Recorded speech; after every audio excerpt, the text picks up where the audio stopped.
grandeza da sua santidade. Amém, amados? Glória a Deus. É sempre uma grande responsabilidade ministrar a palavra do Senhor. Estamos falando aquilo concernente o Espírito Santo de Deus sempre coloca aos nossos corações, ainda mais com um tema como esse qual nós vamos discorrer nessa noite. Nossa carta que nos está proposta para nos falarmos é a 5ª carta à igreja que está em Sardes, ou na Bíblia CPB Sardo, mas eu quero ficar com Sardes, tá bom? É a mesma coisa, tá? Então eu quero convidar você, abre a sua Bíblia, o livro das Revelações, livro do Apocalipse, capítulo 1. Depois você vai segurar a sua Bíblia aberta, toda a mensagem que nós vamos estar lendo a Bíblia, tá bom, irmãos? Eu pediria que você que está sem um exemplar da Bíblia Sagrada, se aproxime de quem tem a Bíblia, e você que tem, se aproxime daquele que não tem, para fazermos a leitura dessa noite. Capítulo 1 do Apocalipse, versículo de número 12 e versículo de número 13. E depois nós vamos ler o 20, amém? E virei-me para ver quem falava comigo, e virando-me, vi 7 castiçais de ouro, e no meio dos 7 castiçais, um semelhante ao Filho do Homem, vestido até aos pés de um vestido comprido, e cingido pelo peito com um cinto de ouro. Verso 20, ainda do capítulo 1. O mistério das 7 estrelas que viste na minha destra, e dos 7 castiçais de ouro. As 7 estrelas são os anjos das 7 igrejas, e os 7 castiçais que viste são as 7 igrejas. Podeis tomar assento por bondade divina. Amados, o apóstolo João, quando escreve a carta do Apocalipse, ele estava exilado na ilha de Patmos.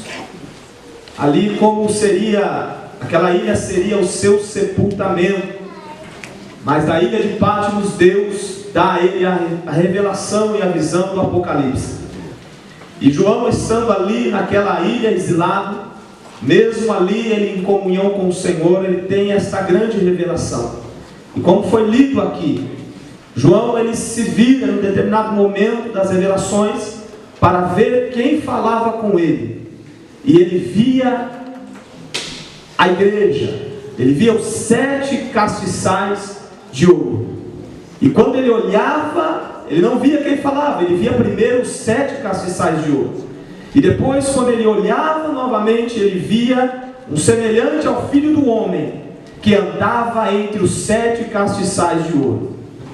E eu quero chamar a sua atenção para nós, como a nível de introdução dessa mensagem, que você entenda, meu querido, entenda, observe bem, olha bem aqui para mim, preste atenção.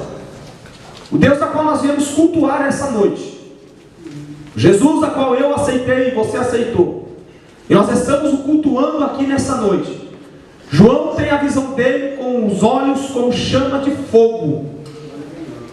Isso quer nos dizer que ele vê tudo. Tudo ele vê. Tudo ele conhece. A Bíblia diz que não há nada encoberto. Não há nada que permaneça encoberto diante dos olhos de Deus, diante dos olhos do nosso Senhor. E quem vê essa visão é João. João vê Jesus com os olhos de chama de fogo. Ele vê todas as coisas. Então o Deus a qual nós viemos cultuar, irmãos, ele está olhando a minha e a tua vida. Ele conhece melhor do que eu mesmo a minha própria vida. Ele conhece a intenção do teu coração. Ele conhece as palavras antes que saia da minha e da tua boca. Ele sabe o que você está pensando nesse exato momento. Ele sabe qual é as suas motivações, o que você já programou para fazer amanhã, o que você irá fazer e o que você não irá fazer. Ele conhece tudo. Tudo ele vê, meu querido. Não há como se esconder dos olhos do Senhor Jesus. Ele vê tudo. Então a primeira coisa que eu quero que você entenda as coisas. Amém? Amém? Amém. Estamos combinados? Estamos diante de um Deus que vê tudo. Aleluia. Ele vê se o seu glória a Deus é verdadeiro. Ele vê se a tua adoração é verdadeira. Ele vê as suas motivações se são verdadeiras ou não. E eu quero começar a dizer aqui a você, primeiro ponto que nós vamos tratar. O tema desta mensagem é uma igreja morta no mundanismo. A igreja de Sardes, uma igreja morta no mundanismo. A igreja de Sardes, meu querido, ela foi a capital da Lídia. Foi uma grande cidade. Foi uma cidade influente, uma cidade linda, uma cidade forte. Ela estava edificada sobre um grande monte. Havia ali, a cidade de Sardes, havia na cidade uma grande muralha impenetrável. Todos se sentiam seguros dentro daquelas muralhas. Era impossível aos olhos dos moradores de Sardes alguém adentrar naquela fortaleza, alguém invadir aquela fortaleza. Então eles se sentiam seguros, muito cômodos, muito seguros mesmo, meu querido, muito seguro mesmo eles se sentiam. Então temos que entender isso. Só que aquela cidade, houve 3 invasões. Por 3 vezes aquela cidade foi invadida e foi sitiada. A primeira delas pelo rei Ciro. Ciro invadiu a cidade. A segunda vez, Antíoco Epifânio invadiu também a cidade. Da mesma forma, usando a mesma estratégia que Ciro usou para invadir a cidade de Sardes, Antíoco Epifânio também usou a mesma estratégia. Andou pelos mesmos caminhos. Depois Alexandre o Magno também invadiu essa cidade. Depois, no decorrer da mensagem, nós vamos voltar aqui um pouquinho nessas invasões para os irmãos entenderem bem. Tá certo? Só que também, meu querido, eu quero que você entenda que o juízo de Deus, antes de Deus derramar sobre o mundo as taças da sua ira, Deus invocará e está invocando as trombetas para um grande despertamento da igreja. Deus não dará ao mundo a condenação sem que antes o mundo ouça a mensagem do arrependimento. E a Bíblia diz que o juízo de Deus começa pela sua casa. A Bíblia diz que o juízo de Deus começa primeiro na sua igreja, na sua casa. Então talvez você possa dizer: rapaz, esse irmão vai pregar duro. Irmãos, é o tema, é a mensagem, eu não posso fugir da palavra. Não tem como fugir disso daqui. É a palavra de Deus. É a carta da igreja de Sardes. E o juízo de Deus começa onde? Na sua casa. Então só que nós temos que entender que Deus ainda não trará juízo na sua própria casa, sem antes que primeiro Ele desperte a sua igreja. E Ele invoque as trombetas para que a igreja se desperte para um grande arrependimento e para experimentar um grande e genuíno avivamento. Porque se não tivermos um grande avivamento, é certo que teremos grandes sepultamentos. Amém, irmãos? Então vamos lá, a carta de Sardes, para entendermos capítulo 3, verso 1. Quero que os irmãos entendam bem a mensagem esta noite. Ele diz assim: ao anjo da igreja que está em Sardes, escreve. Primeiro ele vai tratar com quem? O anjo da igreja. Ele vai tratar com o anjo da igreja, porque tudo que ele vai ver na igreja, tudo que Jesus está vendo na igreja, e é ele que está dizendo para que João escreve, é Jesus. Jesus também está vendo no anjo da igreja. Não pense você que o anjo da igreja, o pastor da igreja, ele vai escapar desse julgamento de Deus. Não, porque tal a igreja, tal é o pastor. A igreja é reflexo do pastor. Você quer um exemplo disso? Se o pastor gosta de muitos hinos, se ele gosta de cantar, irmãos, é 15, 16 hinos em um culto. Ele vai cantar bastante, ele vai dar bastante oportunidade para louvor, porque ele gosta de cantar. Se ele gosta de oração, se é um homem de oração, ele vai fazer que a igreja ore muito. A igreja vai ser uma igreja de oração. Se ele é do reteté, se ele pula, se ele roda, se ele dá lugar com força a Deus, ao Espírito Santo, a igreja, irmãos, vai ser a cara do pastor. Mas se o pastor for uma múmia, um seco, um vazio, a igreja também vai ser seca, vazia, porque a igreja é o reflexo do pastor. Então, primeiro, Deus não vai tratar com a igreja. Jesus não vai tratar com a igreja, Ele vai tratar com o pastor. Como hoje é um culto de família, um culto com a participação de família, das famílias, Deus Ele não vai tratar com os filhos. Primeiro Ele vai tratar com os pais. Por quê? Os pais são o cabeça. E o cabeça é o homem. Ele vai tratar com o homem. Se o homem não estiver enquadrado ali, meu irmão, se a família está pendendo para o outro lado, se os filhos estão rebeldes, Deus vai chamar a responsabilidade do pai, do cabeça. Não é isso? Então, os irmãos ficar bem à vontade, irmãos. Aí então ele diz, trata primeiro com o anjo da igreja. E o que ele está dizendo? Olha lá. Escreve isto, diz o que tem os 7 Espíritos de Deus e as 7 estrelas. Ele está dizendo, isso aquele que tem os 7 Espíritos de Deus. O que significa os 7 Espíritos de Deus aqui? Significa a totalidade do Espírito Santo de Deus.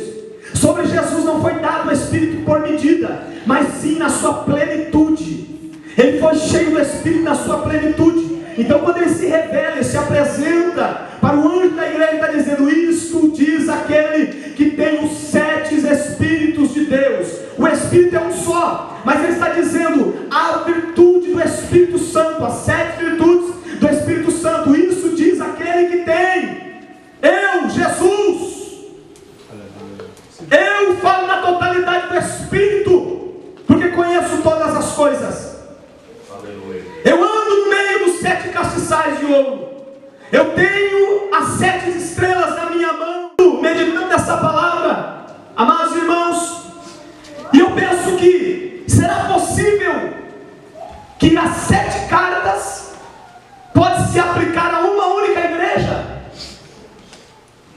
É possível sim, que uma única igreja, uma única denominação pode se aplicar as 7 cartas do Apocalipse, as 7 igrejas da Ásia Menor. É possível, é muito evidente isso, que estamos vivendo nesses dias, aonde essas cartas se aplicam à igreja, aplicam à minha vida, também aplica à tua vida. E Deus fala ao anjo da igreja e mostra para essa igreja que Ele passeia no meio da igreja. Ele conhece a igreja, Ele vê a igreja, Ele nos conhece, meu querido. E isso não é chavão de pregador. Se eu disser para você que nesta noite o Senhor passeia no nosso meio, Ele anda no nosso meio. Primeiro, Cristo é conhecido através da igreja e pela igreja. Quando João olhou para ver, o que ele viu? Ele viu a igreja. E ele vê Cristo entronizado, andando no meio da igreja. Ele olhando para ver quem falava com ele, ele vê 7 castiçais de ouro. E vê um semelhante ao Filho do Homem, Jesus, andando e passeando no meio dos 7 castiçais. Então Cristo, Ele é visto através da igreja. E Ele é visto também na igreja. Como o mundo verá Jesus, se não através da igreja e na igreja? E temam, irmãos, e chorem e se lamente, porque eu sou a igreja, você é a igreja. Se o mundo não olhar para mim e não me ver refletindo Cristo, e não ver Cristo na minha vida, talvez nós perdemos o que perdeu Éfeso, o primeiro amor. Talvez nós nos afundamos em nossos pecados, pois não representamos mais o Cristo da igreja, e Cristo não está em nós. Jesus, ao olhar para a igreja de Sardes, Ele vê justamente isso: uma igreja morta, e uma igreja que se perdeu no mundanismo. O mundo entrou dentro dela e destruiu e devastou essa igreja. Continuando a leitura, no versículo de número 2, ou melhor ainda no verso 1, ele diz assim: eu sei as tuas obras, tens homens de que vives e está morto. Só que eu tenho uma notícia boa para você. Jesus anda no meio da igreja, Ele vê a igreja, Mas ele anda no meio da igreja para quê? Para acusar, para apontar, para destruir, para mandar para o inferno? Não, ele anda no meio da igreja, ele vê a igreja, ele conhece tudo, para curar a igreja, para renovar a igreja e para transformar a igreja. Porque ele sabe, meu querido, e ele diz para mim e para você: eu ajo, eu tenho os 7 Espíritos de Deus. E uma igreja morta só pode ser avivada e renovada e voltar à vida somente pelo Espírito Santo de Deus. Ele tem um remédio para curar a igreja. Jesus tem um remédio, ele tem um antídoto para a igreja de Sardes. Meu querido, me permita descer aqui. Jesus, ele diz assim, literalmente: eu estou andando na igreja. Eu estou olhando para você. E eu vejo que tens nome de que está vivo, mas está morto. Jesus olha para você e diz: parece vivo, mas está morto. Jesus, ele continua andando na igreja e ele vai olhando para cada um de nós. Esse é o diagnóstico que ele está fazendo da igreja. E está dizendo: igreja, eu estou andando no meio de vocês, estou olhando cada um.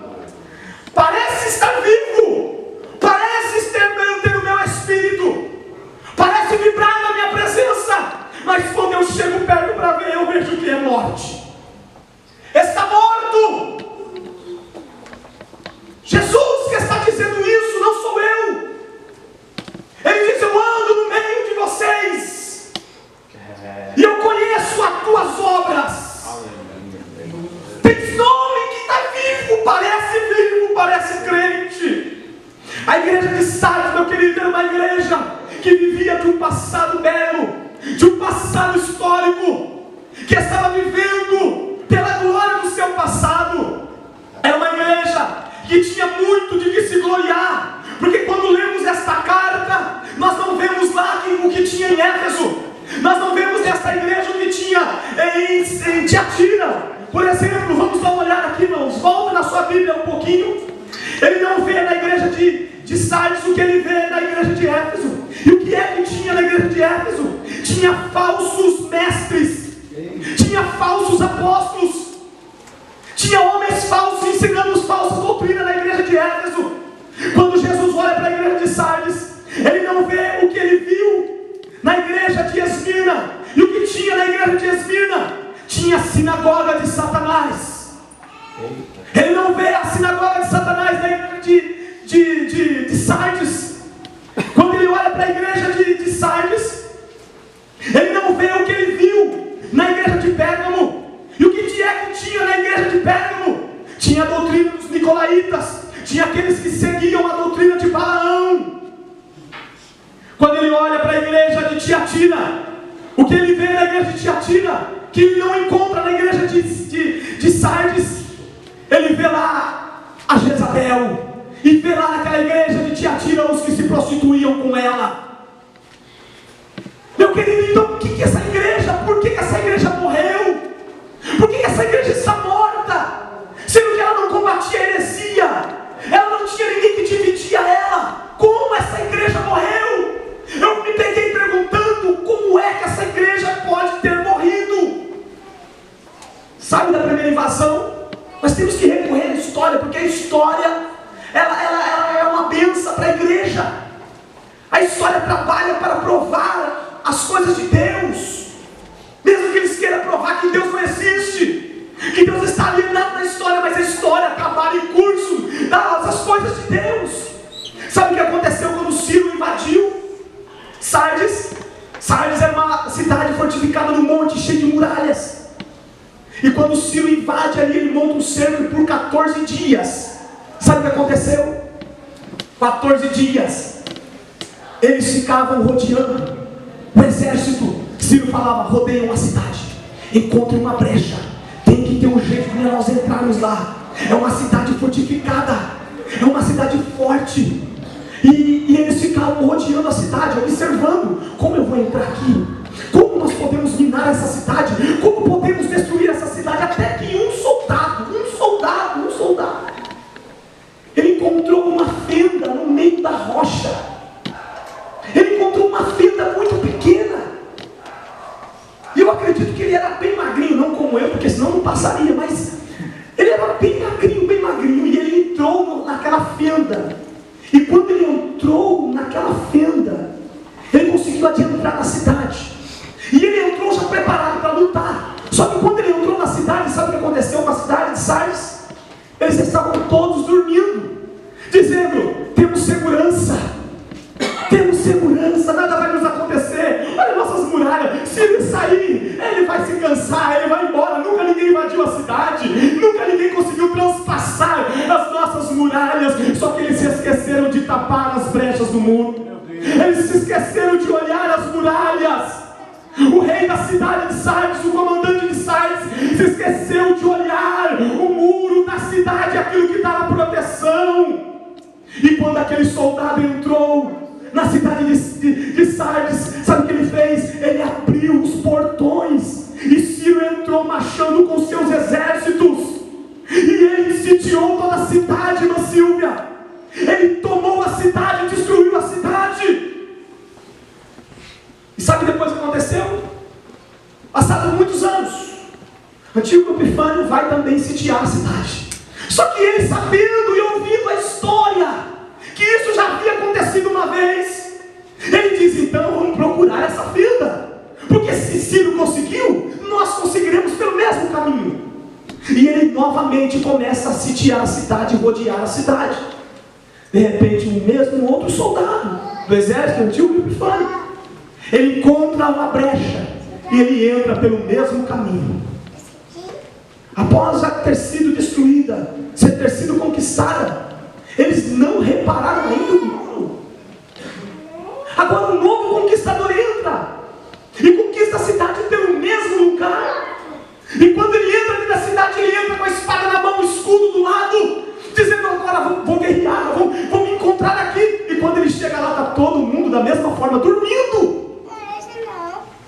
E ele vai lá, abre os portões da cidade, Antíoco Epifânio entra e toma a cidade. E eles ainda não aprenderam a lição. O Senhor Jesus, ele disse para a igreja: igreja, eu estou no meio de vocês. Eu estou no meio de vocês. Só que vocês têm nome de que está vivo, vocês cantam. A igreja de Sardes, irmãos, era uma criança. Era uma igreja que vibrava. Era uma igreja alegre, cantava, pulava. Era uma igreja apostólica. Eles podiam dizer assim: nós não temos aqui heresia, todo mundo fala a mesma coisa. Aqui é todo mundo, como diz aí fora, todo mundo junto e misturado, todo mundo na pensa, todo mundo na comunhão. Só que era uma igreja morta espiritualmente. Por quê? Eu fiquei me perguntando: por que essa igreja morreu espiritualmente, irmão Ronaldo? Por que? Eu ainda estou me indagando por quê. E eu quero com você tentar descobrir isso. Por que essa igreja morreu? E eu quero acreditar que seja por esse motivo, pastor Davi. Porque segundo os historiadores, segundo os grandes teólogos, dizem que quem fundou essa igreja de Sardes foi o apóstolo Paulo na sua terceira viagem missionária.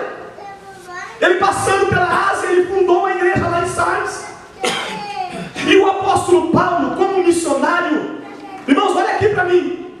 Como missionário, o apóstolo Paulo, ele é o seguinte, meu irmão: aonde ele chegava, ele fazia... Por favor, fique de pé. Ele chegou em Éfeso. Isso aconteceu na terceira viagem missionária. Isso aqui é antiético, irmão. Desculpa, eu não fiz omelete, então eu posso fazer, né? Vem cá. Vocês receberam o Espírito Santo? Isso aqui na igreja de Éfeso. Vocês receberam o Espírito Santo? Aí ele vai responder: não. Aí ele diz assim: nem sei que existe Espírito Santo. Eles encontrou os discípulos lá, nem sabe que existe o Espírito Santo. Não sabe? Rapaz, e que batismo você foi batizado? Ele diz: batismo de João. Batismo de João. Não combinou, não é desse, né? Aí Paulo, irmãos, Paulo era missionário. Paulo era um apóstolo. Era um homem cheio do Espírito Santo de Deus. Um homem que amava almas. Então Paulo faz o seguinte, pode ler o texto lá, capítulo 19 de Atos. Paulo ele faz o seguinte: então vem cá, recebam o Espírito Santo de Deus agora. E Paulo colocando a mão sobre ele, orou sobre eles, e na mesma hora eles foram cheios do Espírito Santo, receberam o poder do Espírito Santo. Muito obrigado, pode sentar. Eles foram cheios do Espírito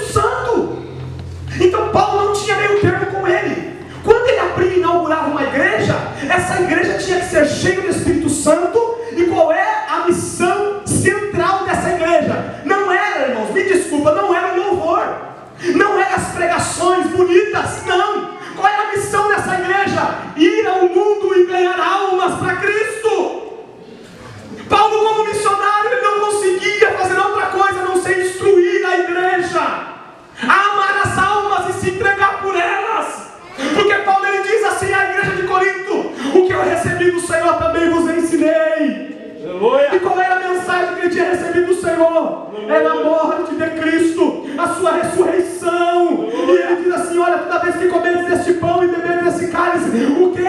Anunciai a morte do Senhor até que ele venha. Essa é a mensagem do apóstolo Paulo. Isso era o que ele instruía a igreja. Então ele instruiu a igreja, dizia ser cheio do Espírito Santo, recebeu o Espírito Santo para quê? Para anunciar a morte, a ressurreição ao mundo. Até quando, Paulo? Até que Jesus volte. Isso é missão da igreja. Não estamos como missionário, irmão. Você foi lá na conferência e voltou missionário. Não, é a palavra aqui. Eu acredito e quero crer que essa igreja morreu, sabe quando? Quando parou de atender o seu chamado. Se eu perguntar aqui para o senhor, qual é o seu chamado, meu pastor? Sabe qual é o seu chamado? Qual é o seu chamado como igreja, Monte Chalma? O senhor sabe qual é o seu chamado? Ganhar almas. Tem certeza? Pastor Davi, antes de ser pastor, o senhor também é ovelha. E ovelha gera o quê? Ovelha. E qual é o seu chamado? Ganhar alma, gerar ovelha. Ainda ele tem a dupla função, irmão. Pior ainda, porque tem que apacentar e também ganhar. É mais difícil para o pastor ainda. Mas você sabe qual é o teu chamado? É verdade, pastor Edvaldo? Irmãos, observe bem que Jesus olha para essa igreja e diz: essa igreja está morta. Meu Deus. A igreja estava presa aos seus rituais, que cumpria as suas tarefas. Uma igreja ritualística, que cantava, que pregava, que tinha seus congressos, congresso disso, congresso daquilo, congresso da cantina, congresso do olhador de carro, congresso de tudo quanto é coisa, irmão, festa para tudo quanto é coisa. Uma igreja que é uniformizada, coisa linda, maravilhosa. Aí você me apresenta: quantos aceitaram a Cristo? Nenhum. Aí está fazendo festa para quê? É isso? É a palavra. Deixa eu voltar para a Bíblia aqui, irmãos, para você falar: não, o presbítero Paulo está errado. Ele está dizendo, mas ele tem a cura para a igreja. Ele tem a cura para a igreja. O que ele vê nessa igreja? Ele vê nessa igreja o que tem nessa igreja. E não fala você que não tem, porque tem em toda a igreja. O que Jesus vê naquela igreja de Sardes, essa carta é uma carta atual. Bom, antes de eu pregar, por favor, Lucas, você vai editar isso, você vai arrancar isso, tá? Antes de eu pregar, eu fui no break 2 vezes, irmão. Rapaz, isso é terrível. Porque debaixo desse tema aqui, irmão, se você prega em qualquer outra igreja, nunca mais você volta. Mas o que Jesus viu na igreja de Sardes é o que ele vê nessa igreja aqui. E o que é que Jesus viu? Vamos ver o que Jesus viu na igreja de Sardes? Dentro da mesma igreja, terceiro ponto, tem pessoas fiéis e infiéis. Tem aqui? Tem? Acho que tem. É a igreja. Somos homens. São pessoas. E o que ele vê? Ele vê o seguinte. Olha aqui. Vamos aí no versículo 1 do capítulo 3. Eu sei as suas obras, que tem nome de que vive e está morto. Verso 2. Ser vigilante, confirma os restantes que estavam para morrer. Então o que ele vê aqui? Ele vê 3 tipos de pessoas, 3 classes de pessoas na mesma igreja. Pessoas que estão bem, estão vivas. Ele vai dizer no verso 4. Mas também tem em Sardes algumas pessoas que não contaminaram os seus vestidos e comigo andarão de branco, porquanto são dignas disso.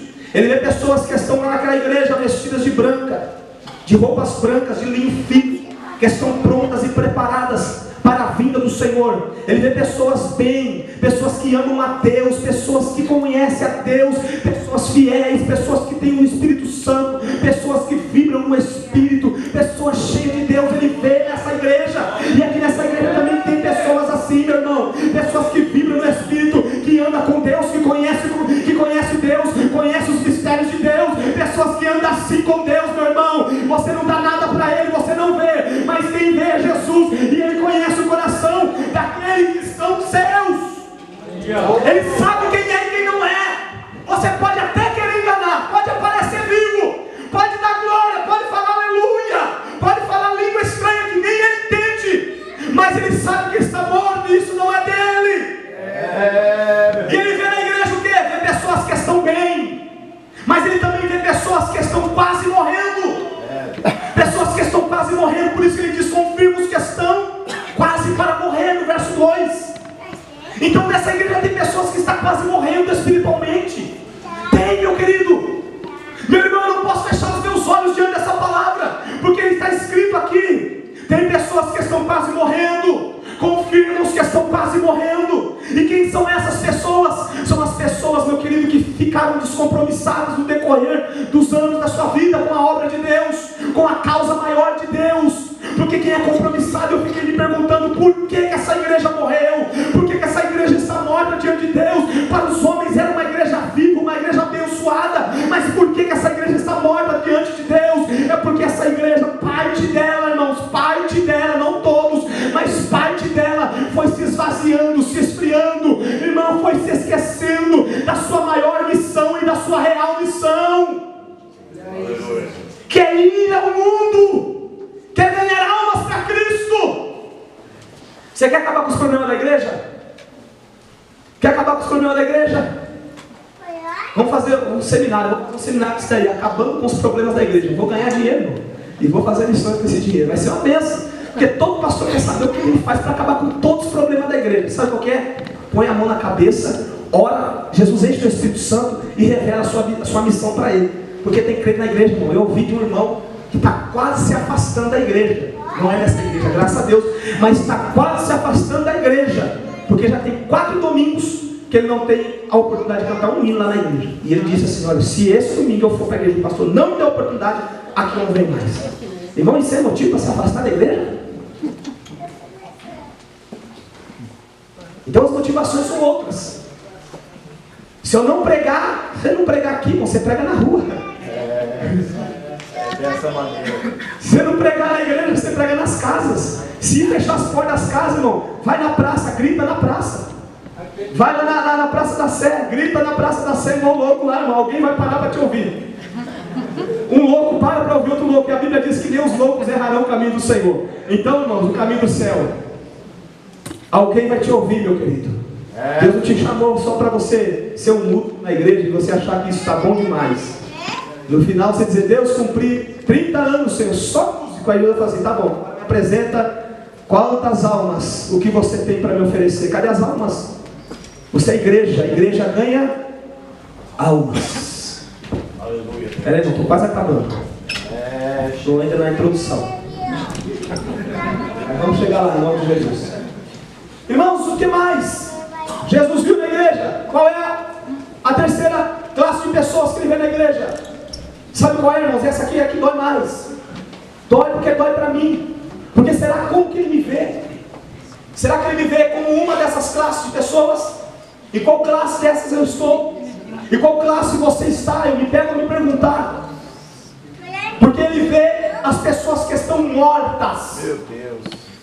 Ele vê pessoas que você olha aparentemente e diz: essa pessoa é coluna da casa de Deus. Mas quando Jesus olha, ele diz assim: é sinagoga de Satanás. Ele vê as pessoas que estão mortas e diz assim: essas pessoas dizem: no meu coração está o trono de Deus. Mas quando Jesus olha, está o trono de Satanás. Porque lembra o tema que eu escolhi para essa mensagem? Sardes, uma igreja mundanizada, uma igreja morta no mundanismo. Sabe o que foi que matou essa igreja? Além dela não fazer, porque Jesus ele vai dizer: lembra-te, verso 3, olha aí, ele está dizendo: lembra-te, pois, do que tens recebido e ouvido. Não foram isso, o que eles estavam praticando não era o que eles tinham ouvido e recebido. Jesus está dizendo: porque o que eu vou lembrar? Do que eu vou lembrar, sendo que não tenho do que lembrar? Irmãos, essa mensagem é dura, eu sei que é dura, mas é a mensagem para mim despertar e para você despertar, porque ele anda no meio da igreja para despertar a sua igreja, porque ele está voltando. Aleluia. Jesus está voltando. meu rei. É dessa maneira. Ele Deus, está a voltando, glória. meu querido. Meu irmão, minha irmã, Jesus está voltando. Aleluia. Oh, Confesso para você que aleluia. queria pregar aqui, para pular, rodar e tal, mas não tem como fugir, ouviste. E guarda, porque irmãos, eles não guardaram o que eles ouviram do seu fundador. Eles não guardaram. Nós vimos aqui no seminário, né? Pastor Rock Duda dizendo, né? Vocês estão guardando a visão do seu pai espiritual? Estão guardando a visão? Estão guardando a visão? Hoje eu fui no mercado comprar um refrigerante com a minha filha, e eu andando com a mão no bolso, estava frio ali na represa, e ela segurou aqui no meu braço, e eu andando com a mão no bolso, ela parou assim, olhou para o pai, você anda igual o vô, igualzinho o vô, pai. Nossa, eu falei, para menina, acho que de ser boba. Né? Eu falei, para com isso, o que é isso? Aí tentei mudar, mas não dá, não, eu jeito que não dá. Então ela conseguiu identificar isso em mim. É uma característica do jeito que meu pai andar, eu ando. Não sei se por ter sido criado por ele, ia ter ficado tempo demais perto dele, peguei o jeito, ou nasceu na genética, né? Está na genética, no sangue. E ele está dizendo, lembra-te do que vocês ouviram, do que vocês aprenderam. Jesus. E volta a praticar essas obras. Olha volta. aí. Irmãos, me desculpem. Meu Deus. Mas tem muita gente na igreja Ei, Senhor. que estão mortas, outras quase morrendo, e outras, poucas delas. O que é lindo, irmãos, eu vou adiantar aqui, o que é lindo nessa igreja, o que é lindo e maravilhoso na igreja de Sardes, é que ele diz isso. Tem um pouco de pessoas aí. Tem poucas pessoas que estão aí. E elas não contaminaram as suas vestes com o mundo não entrou dentro delas. Sabe por quê, irmão? Porque depois dessa cidade de Sardes, olha o que aconteceu com ela. Vamos novamente à história. Na década de 17 do ano Dominus, do ano cristão, na década de 17, ou no ano 17, melhor dizendo, a cidade quase foi destruída por um forte terremoto. Aí sabe o que aconteceu? Tibério, segundo a história, reconstrói parte da cidade. E sabe quem era Tibério? Ele era um romano, era um príncipe de Roma. Então olha o que acontece, irmãos. A igreja de Sardes, mesmo com as 3 invasões que ela teve, observa aqui, já vou encerrar aqui. A igreja de Sardes, mesmo com as 3 invasões que ela teve, esses homens, eles queriam tomar a cidade. E eles não destruíram a cidade por completo. Eles habitaram lá, constituíram famílias, se misturaram com o povo. A cidade continuou linda, continuou bela. A igreja, irmãos, tranquilo, está tranquilo. Só que no ano 17, da era cristã, houve um terremoto que praticamente acabou com a cidade. Agora sabe o povo da igreja e o povo da cidade começou a olhar para o passado, meu marido, e falou, nós tínhamos tudo, aqui era lindo, era belo, agora só tem ruína, só tem destruições, só tem escombros, não temos mais a beleza que outrora tínhamos. Aí a cidade está destruída. Aí Tibérios de Roma, ele vem na cidade como um benfeitor, e ele reconstrói parte da cidade.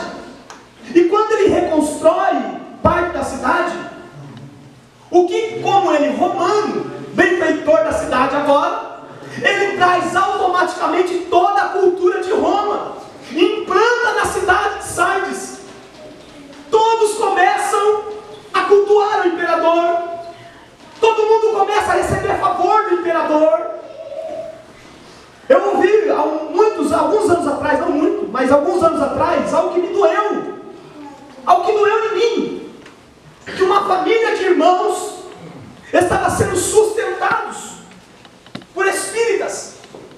Todo mês os espíritas iam lá, faziam uma prece, e levava a cesta básica, levava mistura, e ajudava eles naquilo que eles necessitavam. E quando isso eu ouvi, eu me entristeci muito. Eu disse, onde está a igreja?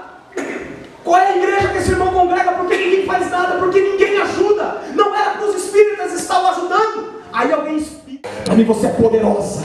Grande é o teu poder. Filadélfia, Filadélfia. Outra igreja sofredora. Filadélfia, Filadélfia.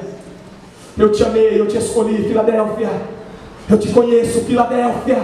Para mim tu és linda, preciosa demais. Vamos. Grande é o teu poder. Por favor, as horas já se foram, não quero passar mais do horário.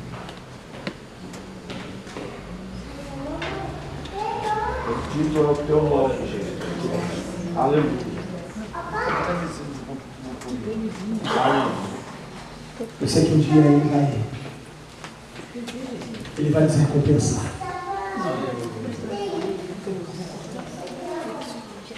Um dia Jesus ele vai nos chamar para um tribunal. Porque a igreja nem sempre é o que parece ser. Aparentava estar morta. Jesus disse, está morta. Mas existe um remanescente. Aleluia. Questão de vestes brancas. Aleluia. Existe um remanescente que diz assim, eu não concordo, mas eu não vou sair de lá, eu vou ficar lá. Existe um remanescente que diz assim, olha, eu não concordo, mas eu não vou abrir minha boca, eu vou pôr meu joelho no chão e vou orar ao dono da igreja. Porque os que estão correndo não concordam. Porque não é ele que está fazendo, é o outro. Ele não concorda, não é com ele, é que ele não está fazendo, o outro está fazendo no lugar dele. E esse vai lá, briga, discute, diz, nunca mais prega, pastor, nunca mais faz isso, ó irmão, nunca mais. Essa pessoa, esse aí está quase morrendo. Mas os que estão de vestes brancas, irmão, ele vai lá dobrar o joelho, ele não reclama, ele não vai lá reclamar para superintendente, ele não vai reclamar para presidente, ele não vai reclamar para ninguém. Ele vai pôr o joelho no chão e vai reclamar com Deus. Aí Jesus vai falar assim, eu conheço a tua oração, vem cá, meu filho. Eu te conheço. Por isso eu quero que você fique de pé em nome de Jesus. Porque, meu irmão, sabe o que o Senhor promete para essa igreja? A igreja de Sardes? Porque a promessa de Deus não é para todos. A promessa é para quem? Vencer. E ele diz, aquele que vencer andará comigo. Do que? De vestes brancas. Sabe o que ele está dizendo? Pode estar morto, pode estar quase morto, mas eu sou aquele que vivo para sempre. Sabe o que ele está dizendo? Lembra do que vocês ouviram. E sabe o que a igreja ouviu e o que a igreja está ouvindo hoje, o que a igreja sempre ouviu e sempre vai ouvir até a vinda de Cristo? Que Jesus é aquele que ressuscita mortos. Jesus é aquele que chega mesmo depois de 4 dias e ressuscita Lázaro. Jesus é aquele que chega lá naquele menino que está ali morto, está indo para o sepulcro, está indo para ser sepultado, e Jesus chega, para tudo, ele toca o menino e diz, levanta. Ele é aquele que chegou lá naquela menina, filha de Jairo, e ressuscitou ela. Essa é uma igreja apostólica. E sabe que a igreja apostólica ouvia dizer nos apóstolos que Pedro também teve unção e poder para ressuscitar, que Paulo também ressuscitou morto. Então sabe quem está dizendo para essa igreja? O que vencer, o que ressuscitar